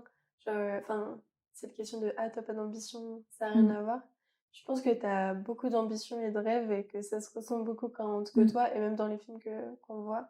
Ouais. Depuis ton voyage en Nouvelle-Zélande, t'as eu un problème de santé et ça impacte aujourd'hui encore ton activité à différents degrés.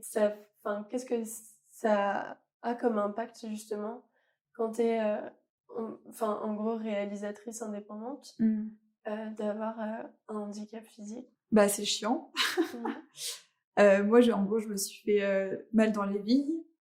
J'ai fait un mouvement répétitif que apparemment il faut pas que le corps humain fasse ça, donc je me baissais très bas pour ramasser les bourgeons sur les pieds-billes. Et du coup j'ai commencé à avoir très mal au dos, donc j'ai dû arrêter pendant le travail. J'étais en arrêt maladie en Nouvelle-Zélande. Et en fait, les docteurs ils me disaient oui, ça va passer, c'est le dos, vous êtes jeune. Bah, c'est jamais passé, ça fait 3 ans. Et en fait, j'ai chopé un syndrome qui s'appelle le syndrome du piriforme, où t'as ton muscle qui se contracte pour air, comme ça. Genre, il fait la gueule, il se contracte. Et le problème, c'est que t'as une nerf sciatique qui passe à côté. Et du coup, des fois, ça peut être l'ancien sciatique. Donc, ceux qui ont eu des hernies discales, bah, c'est les mêmes douleurs. Donc, c'est vraiment pas cool. Et le problème de ça, c'est que donc c'est pas une maladie auto-immune, etc. C'est quand même, j'ai quand même de la chance à ce niveau-là. Ça reste très musculaire, très mécanique. Mais le problème, c'est que c'est très invalidant. Et là, je suis assise, donc là, ça va aujourd'hui. Mais pendant des périodes entières donc en 3 ans, j'ai eu des très très grosses périodes de plusieurs mois, plusieurs fois en 3 ans, où je pouvais pas du tout m'asseoir. Pas du tout. Et pas trop rester debout sans bouger. Donc en gros, quand je mangeais mon repas, je marchais dans le salon et pas s'asseoir en fait. C'est ça le handicap, c'est que ça t'empêche de faire des trucs que d'habitude tu peux faire. C'est juste ça un handicap. Et sur un peu une durée, c'est pas genre quand tu te fais une cheville, t'as mal pendant 2 jours, t'es pas vraiment en situation de handicap. Enfin, t'es en situation de handicap pendant 2 jours. Mais quand ça fait 3 ans, ça commence à être un peu long. Et surtout quand t'es pas sur des perspectives. ouais, c'est un peu, t'as plein de gens qui ont des problèmes de santé qui diront ça. T'as quand même une grosse partie au début, dans votre coup de cas, où t'as l'errance médicale. Moi, ça a duré 1 an. Il a fallu que je dise, non, mais là, ça va pas du tout. Enfin, je suis quand même sous opium, je marche pas. Bon, moi, j'étais alitée, faites quelque chose, quoi. Donc, j'ai eu l'IRM, ils m'ont dit, il y a pas de hernie, on sait pas ce que vous avez. J'étais là, je fais quoi? Ils me disent, on sait pas. D'accord, merci. Et du coup, il y a le truc c'est un vrai combat personnel de dire, je me suis fait mal, j'avais 25 ans, où tu commences ta vie d'adulte, ta vie active. Moi, le métier, ça m'intéresse beaucoup, la vidéo. Je commence à faire mes bails, quoi. Et là, d'un coup, ton corps, il suit pas. Et t'es pas préparé à que ton corps, d'un coup, il s'arrête de fonctionner. Et du coup, le handicap, c'est vraiment au quotidien, ça fait qu'il y a plein de trucs que tu fais plus. Et moi, je trouve ce qui est un peu compliqué, ce qui a été le cas pendant longtemps, et là, ça va quand même beaucoup mieux depuis quelques mois, c'est l'isolement social que ça induit. Parce qu'il y a plein de personnes qui ont des handicaps, enfin, en tout cas, ceux qui ont des handicaps physiques, la plupart du temps, quand t'es en handicap physique, c'est que tu peux pas trop marcher, tu veux en marcher. Moi, c'était l'inverse, je pouvais pas trop m'asseoir. Ouais. Et donc, pas s'asseoir, alors ça, je peux marcher, donc ça, c'est quand même cool. Mais pas s'asseoir, ça veut dire, c'est trop bizarre, mais faire un repas avec tes potes, prendre un café, aller dans un bar, travailler devant un ordi, aller au cinéma, prendre un bus, prendre un train. Enfin, tous ces trucs-là, ça devient hyper compliqué. Et du coup, même faire une interview comme ça, il y a quelques mois, j'aurais pas pu. Enfin, et il y a des trucs. Le problème, c'est que c'est aussi debout statique, ça marchait pas non plus. Donc, parce que tu peux te dire, ok, tu peux pas bosser dans ton ordi en étant assise, mets-toi debout. Ou tu vas en soirée, t'assois pas, mets-toi debout. Mais en fait, même debout, moi, ça me fait mal au bout d'un moment. Ouais. Donc, t'es là, en fait, ça te fait péter des câbles, quoi. Genre, et donc, ça impacte toute ta vie, que ce soit ta vie amicale, ta vie amoureuse, ta vie sociale en général, ça impacte ta vie professionnelle, ça impacte ta santé mentale. Enfin, moi, j'ai eu la chance d'avoir je pense, une bonne santé mentale. Du coup, ça allait quand même de ce côté-là, malgré la situation, mais ça peut vite te mettre dans une difficulté un peu globale. Et je pense que ça fait grave relativiser. Et c'est un peu tout ce qu'on dit quand il t'arrive un truc de merde, ça te fait relativiser. Ça peut être autre chose, ça peut être une rupture amoureuse, ça peut être la perte d'un proche, ça peut être peu importe quand il y a un truc grave un peu qui t'arrive. Après, tu vois un peu la vie différemment. Et c'est vrai que là, mon problème de santé, ça a été je pense, le plus gros combat que j'ai eu dans ma vie, qui est pas fini. Mais du coup, c'est aussi pour ça que je pense que ce que j'aime dans mon métier, c'est de voir des gens et d'être bien. Je m'en fous des paillettes, quoi. Ouais. Parce que c'est pas vraiment... Enfin, ce qui est important, c'est juste là, en ce moment, mais juste de faire une soirée avec des potes, de pouvoir rester à la soirée sans aller dans mon lit parce que j'ai mal, mais c'est... Enfin, mais c'est un cadeau, en fait. Et genre, quand tu te rends compte de ça... Mais après, tu relativises tout, les trucs, les clients chiants, tu les gères. Allez, m'emmerdez plus, j'ai donné. Genre, après, c'est beaucoup plus simple. Ouais, carrément. J'ai l'impression que ça rejoint un peu ce qu'on disait hier aussi sur ce qu'on voit, enfin, ce que moi, en tout cas, j'ai interprété quand je voyais tes films. Là, ce que tu dis, c'est en fait, la vie, elle est belle, mais elle est simple aussi. Et je veux qu'elle reste comme ça en ayant des grands rêves en même temps. Enfin, mais raconter la vraie vie, quoi. Et dans tes films, on voit beaucoup on avait dit hier, je sais plus exactement, mais c'est pas genre, j'ai envie de montrer que la vie c'est pas incroyable, c'est pas horrible, c'est simple, mais c'est beau comme ça aussi. Ah, la citation, c'est la vie, voyez-vous, ça n'est jamais si bon ni si mauvais qu'on croit. Voilà. Je sais plus de qui c'est, mais j'aime trop cette citation. Et c'est ça, et sur les rêves, justement, quand je vois les entrepreneuses dire, moi j'ai des grands rêves dans ma vie et tout, moi ça me parle plus beaucoup en fait cette phrase.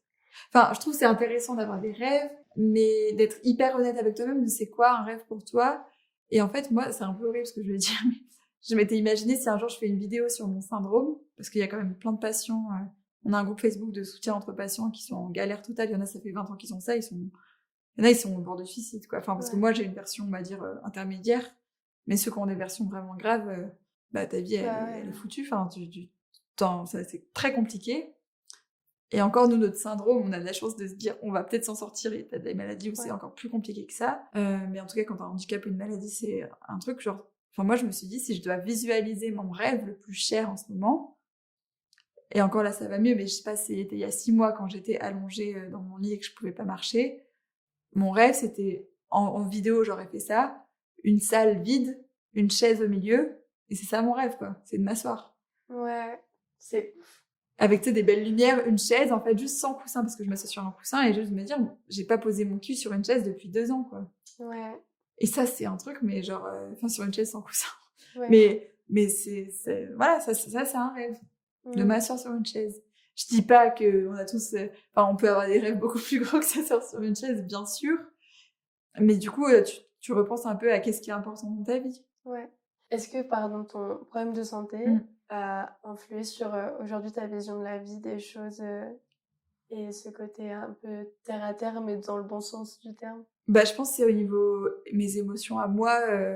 En gros, au début de l'année, là, pendant plusieurs mois, j'ai habité chez mon père parce que je pouvais plus me dégager de salaire parce que je pouvais plus travailler, donc j'avais pas d'arrêt maladie. J'aurais pu demander l'âge, l'aide pour les personnes handicapées, mais j'ai pas fait. Et j'étais chez mon père, je pensais que ça allait passer plus vite. Ouais. Et donc j'étais quand même assez isolée socialement. Le retour chez les darons 10 ans après ton départ, c'est quand même un peu dur. Enfin, ça fait bizarre, surtout que c'était ma maison d'enfance, donc t'as l'impression qu'il s'est passé 10 ans, et hop, t'atterris là, t'es là, pourquoi je suis là? Ouais. En ce moment, en fait, je pense que j'étais pas en dépression. Peut-être en dépression légère, mais j'étais pas, genre, je me levais le matin, quoi. Ça allait quand même, mais j'étais un peu blasée de la vie. Quand même, j'étais bien blasée. J'avais des moments où j'étais joyeuse, mais il y avait beaucoup de moments où j'étais juste blasée ou pas ouf. Mais ça a duré, peut-être 6 mois, 1 an, comme ça. Enfin, et là, depuis quelques mois, depuis que je retrouve un peu de santé grâce à un traitement et tout, putain, mais je kiffe. Genre, je kiffe juste, je dis, j'ai fait de la crème hier il y a 3 jours, mais c'est trop bien, en fait, de faire ça avec tes potes, de juste pouvoir faire une rando, de faire...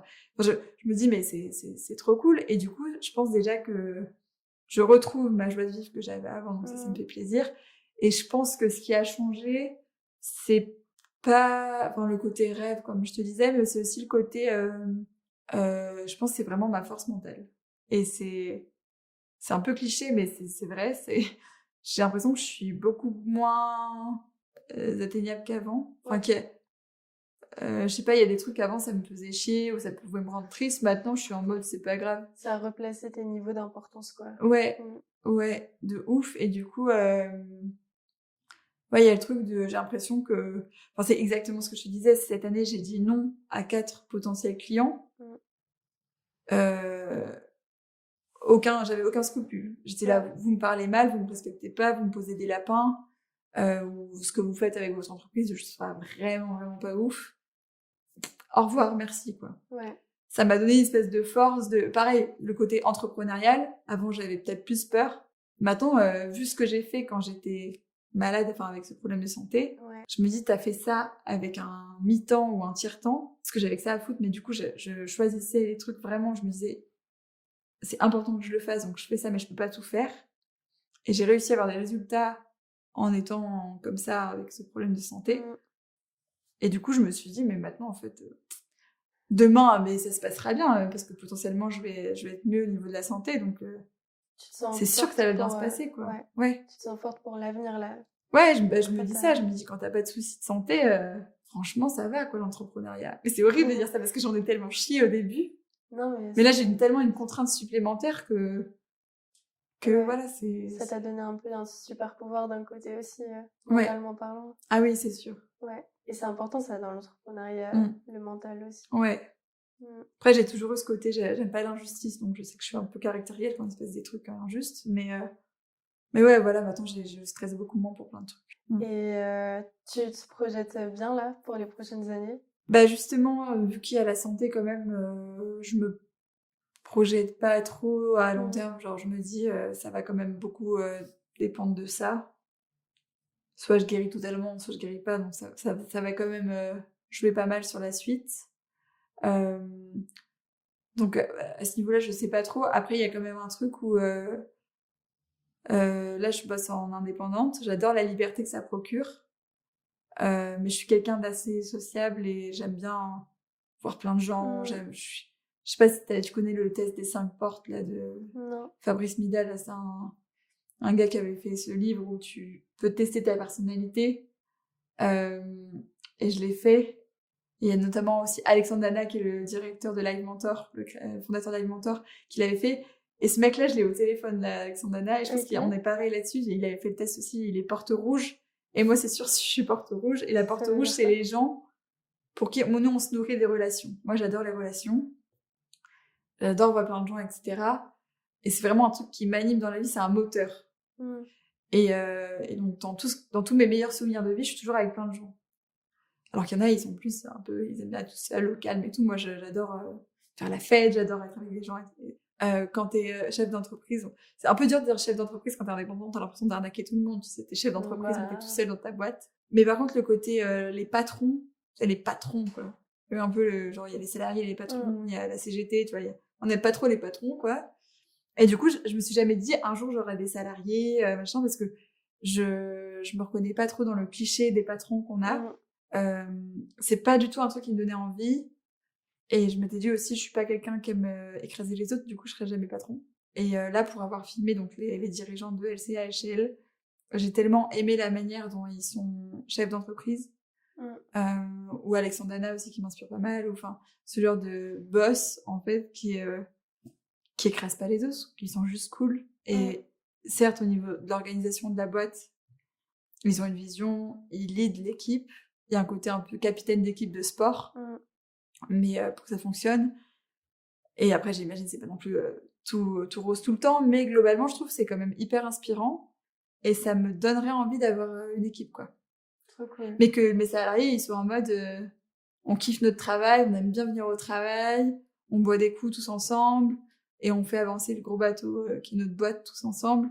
Mais que moi, j'apporte plus le côté vision, organisation, où c'est quand même pas tout le monde qui veut faire ça. Il y a le côté aussi pression financière que t'as, je pense, bien quand t'es chef d'entreprise, que t'as moins quand t'es freelance. Enfin, en tout cas, t'as moins de pression, t'as pas des salaires à payer. Mais ouais, je pense qu'un jour, je me verrais bien gérer une équipe. Et j'ai déjà été capitaine d'une équipe de hand ou coach. Et j'étais aussi présidente d'un festival de musique. Je me suis dit, en fait, Mac, t'aimes bien le côté... j'aime bien embarquer les gens. Et j'aime bien sentir le truc collectif de on va tous ensemble vers une vision. Et ça me manque un peu dans ma boîte. Et ouais, à long terme, je me vois bien faire ça. Oui, parce que pour l'instant, tu racontes celle des autres, les visions d'équipe des gens que tu filmes. Ouais. Et un jour, tu voudrais créer la tienne, ta propre. Ouais, bah c'est ça, quand je vois des gens quand je vois des gens qui pleurent en parlant de leurs salariés, je me dis mais c'est beau, quoi. Sur des temps longs comme ça, de 10, 15, 20, 30 ans, te dire mais en fait, on a vécu des trucs de ouf tous ensemble. Les salariés, ils restent parce qu'ils aiment bien leur travail. Ça se passe bien. On est à l'écoute, il y a de l'empathie, il y a quelque chose d'assez humain et tout. Genre moi, ça me donne trop envie. En plus, pas pour tout de suite, mais ouais, peut-être, je sais pas, dans 10 ans, quoi, quand je me pose si je me pose un jour à un endroit. En plus, on est dans une société qui bouge beaucoup maintenant, et même nous, en tant que jeunes, on déménage, on change de métier, on machin, on truc.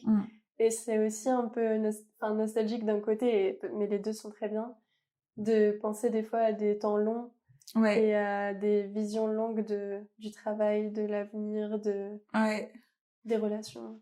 Bah d'ailleurs, une des interviews qui m'a le plus marqué, c'est parce que moi j'ai du mal avec les temps longs, justement, ça me stresse un peu des fois, de me dire je vais manquer quelque part, j'ai l'impression qu'après ma vie elle va dérouler super vite et que ça sera fini. Enfin, je dis un truc vraiment de le toboggan, quoi, ça me stresse un peu. Et une fois j'avais interviewé le fondateur du PPCM, c'est le plus petit cirque du monde qui est vers Paris. Et le fondateur, il m'avait dit, je sais plus quel âge il a, ce cirque. C'était un des épisodes de Make Sense. Et il m'avait dit, je sais plus la question, c'était quoi que je lui avais posé, mais il m'avait dit, je trouve que les belles choses aussi arrivent aussi sur les temps longs et qu'on l'oublie. Et ça m'avait grave marqué parce que moi, je suis du temps très court. Moi, je suis hop, je fais ça, après je fais autre chose. Et du coup, All Heroes, c'est quand même un truc qui reste sur le temps long. Ça fait 5 ans. Là, je fête les 5 ans de ma boîte.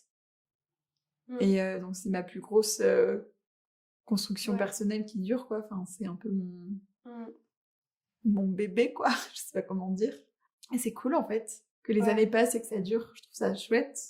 Comme les potes, comme... Non, je dis ça, mais il y a aussi mes amis et ma famille. Mais dans les trucs longs comme ça qui durent, je trouve ça beau, finalement, de faire des projets longs. C'est vrai que nous, dans notre génération, on a tendance à vouloir changer de CDI tous les 2 ans, mais en fait, des fois, d'être dans la même équipe pendant 10 ou 15 ans, bah, ça peut être beau. Et en plus, toi, t'as complètement évolué depuis le début de ta boîte. Donc 5 ans plus tard, ça doit être hyper drôle de voir le chemin que t'as parcouru et l'évolution aussi qu'a eu ton projet entre... Ah, mais là, si je peux me téléporter et que je me vois, tu sais, genre, je me vois, moi je suis extérieure comme ça, comme une caméra, et je me vois faire des trucs, je dis, ah mais mec, t'as brillé dans ta tête, qu'est-ce que t'es en train de faire? Juste me mettre sur mon ordi à envoyer des mails à des entreprises de manière totalement random. Je dis, mais réveille-toi, genre. Du coup, ouais, c'est drôle de voir l'évolution. Même au niveau de la vidéo, genre, je sais pas, la première fois que j'ai eu ce micro, ou genre, enfin, il y a des trucs, maintenant c'est tellement des réflexes, genre quand je filme ou quand je prends le son ou quoi, je réfléchis pas. Enfin, je réfléchis un peu quand même, mais c'est trop agréable de sentir que t'es expert, en fait, dans ton domaine. Je trouve ça trop cool. Mais il faut jamais non plus dire, ok, je sais tout faire. Moi, dès que je vois une vidéo que j'ai faite, il y a encore 1000 trucs qui m'énervent. Et à chaque fois, j'ai envie d'aller plus loin. À chaque fois, je me dis, là, ton mouvement de caméra, t'aurais pu faire autrement. Là, ta colorimétrie, t'aurais pu faire autrement. Ou là, ça fonctionne, mais ça fonctionne moins. Et j'ai toujours envie de m'améliorer. Un apprentissage que j'ai eu en 5 ans de boîte, c'est que entreprendre, ça s'apprend. Mais vraiment, genre, comme un cours d'histoire géo ou d'anglais, quoi. Enfin, moi, je le vois maintenant comme ça, c'est-à-dire que on peut dire oui, ça s'apprend, bah allez, teste, essaye, et puis vois ce qui marche. Non, tu peux vraiment apprendre aussi d'un point de vue théorique. Avoir limite des leçons, quoi. Enfin, genre, faire des exercices, tu vois. Et c'est ça qui m'a, moi, grave débloqué plein de trucs. Tu peux avoir le syndrome de l'imposteur, notamment au début, j'ose pas trop y aller et tout. Mais tu peux aussi avoir le syndrome inverse de j'ai pas besoin d'apprendre ça parce que bon, j'ai envoyé un mail. Mais c'est pas ça, entreprendre, c'est pas envoyer un mail, c'est beaucoup plus large que ça, c'est beaucoup plus complexe. Et ça s'apprend. Et ça suffit pas pour moi de savoir filmer ou de savoir faire du graphisme. Et peu importe le domaine, quelqu'un qui a un groupe de musique qui veut en vivre, il a intérêt à savoir entreprendre. Et même, imagine, il trouve un label, il trouve un producteur, machin, mais pour le trouver, il y a quand même une étape. C'est comme on disait, les intermittents, ils peuvent être sous l'aide de quelqu'un, mais pour trouver le contact, les intermittents, ils doivent quand même remplir des heures, etc. T'as quand même un côté, il faut que tu te bouges, quoi. T'as pas un salaire qui tombe tous les mois, t'es pas en CDI, hop, ça tombe. T'as un truc quand même de... c'est un peu l'aventure, et il faut... Il faut apprendre. Tu veux parler ou pas du tout de ce que tu veux faire pour tes 5 ans? Mon taf, c'est la vidéo, et je fais rarement des vidéos pour ma propre entreprise. Pourquoi? Parce que, flemme, déjà, j'en fais tellement pour mes clients que j'ai la flemme d'en faire pour moi. Parce que, se filmer, c'est pas facile. Prendre la parole, c'est pas facile. C'est plus facile quand il y a quelqu'un comme toi qui m'interviewe, mais... Et c'est dur aussi de se mettre en avant. En fait, je comprends mes clients quand ils ont des peurs. J'ai aussi les mêmes. Et je passe pas de temps à utiliser mes skills en vidéo pour moi-même, en fait. Et je me suis dit, mais attends, ça se passe tellement bien avec tes clients. T'as des clients... Ouais, vraiment, ça se passe super bien. J'ai été très contente de bosser avec plein de gens que j'apprécie vraiment aussi en tant que personne, que ça me ferait plaisir de revoir vraiment, tu vois. De prendre des nouvelles. Et moi, j'adore voyager, donc de refaire un tour. Et du coup, je me suis dit, pour les 5 ans, fais-toi un cadeau. Fais-toi un voyage, parce que j'aime beaucoup voyager. Et fais un tour de tes clients pour marquer le coup, c'était 50 boîtes. En plus, c'est LinkedIn qui me l'a rappelé. Moi, je sais même plus que ça faisait 5 ans. Je commençais à recevoir des messages sur LinkedIn de gens que je connais pas. Bon anniversaire pour ta boîte et tout. Je dis, mais qu'est-ce qu'il me raconte? Et là, je fais, oh, mais ça fait 5 ans que j'ai créé mon statut. Non, et ça, je trouvais ça un peu triste. Du coup, quand t'es tout seul, c'est que tu fêtes pas vraiment. Enfin, j'ai trinqué avec mes parents, tu vois, mais justement, de le fêter un peu plus avec mes clients, de revoir des gens et de dire, je suis contente. Et du coup, je demande à mes clients s'ils sont OK pour faire un témoignage, pour témoigner de comment ça s'est passé le tournage, qu'est-ce qu'ils ont aimé dans la vidéo, etc. Ça, c'est un cadeau que je me fais aussi. Et leur faire des petites surprises aussi. Et ouais, non, mais c'est cool. J'ai hâte de faire ça. Il faut célébrer aussi, je pense, les Ouais. étapes. Et j'espère que les 10 ans, je serai peut-être pas toute seule à le célébrer au sens entrepreneurial du terme. Parce que ils m'ont dit, bah ouais, tu pourrais le célébrer avec ton mec ou ton enfant. J'étais là, non, je parlais pas de ça. Je parlais vraiment dans ma boîte, tu vois, de pouvoir le célébrer un peu plus à plusieurs. C'est génial. Parce que du coup, en plus, le groupe que j'ai filmé pour les 50 ans, eux, ils vont faire la fête. Enfin, les vidéos qu'ils m'ont commandées, c'est pour les 50 ans de leur entreprise. Ils seront peut-être 200 ou 300. Moi, je suis toute seule. Du coup, je suis là, attends, dans 20 ans, j'aimerais pas être toute seule. T'as envie de célébrer ça? Ouais, je veux qu'on soit plusieurs, qu'on célèbre, qu'on apporte une nouvelle vision de la vidéo de com et qu'il y ait un truc qui se passe et qu'on soit content, qu'on soit fier et qu'on fasse la fête. Bah, c'est tout ce qu'on te souhaite en tout cas. Merci. Merci Magali pour tout ça. C'était passionnant de pouvoir parler avec toi de ton métier, de ta vision des choses et tout. Donc merci à toi pour ton partage et ton passage par ici. Merci surtout à toi d'être venue jusqu'à Grenoble pour m'interviewer. Avec plaisir. Ça fait plaisir. Merci à vous d'avoir écouté jusqu'ici. Je vous mets toutes les infos de Magali en barre de description si jamais vous voulez aller la suivre sur les réseaux sociaux. Vous pouvez également trouver toutes les références que l'on a abordées pendant le podcast en barre de description. Si jamais le podcast vous plaît et que vous voulez le soutenir, n'hésitez pas à nous suivre sur Instagram @lalampodcast, ainsi qu'à vous abonner sur votre plateforme d'écoute préférée et à nous laisser 5 étoiles. Donc merci à vous. Et d'ici au prochain podcast, je vous souhaite plein de bonnes choses pour vos projets et vous dis à très bientôt.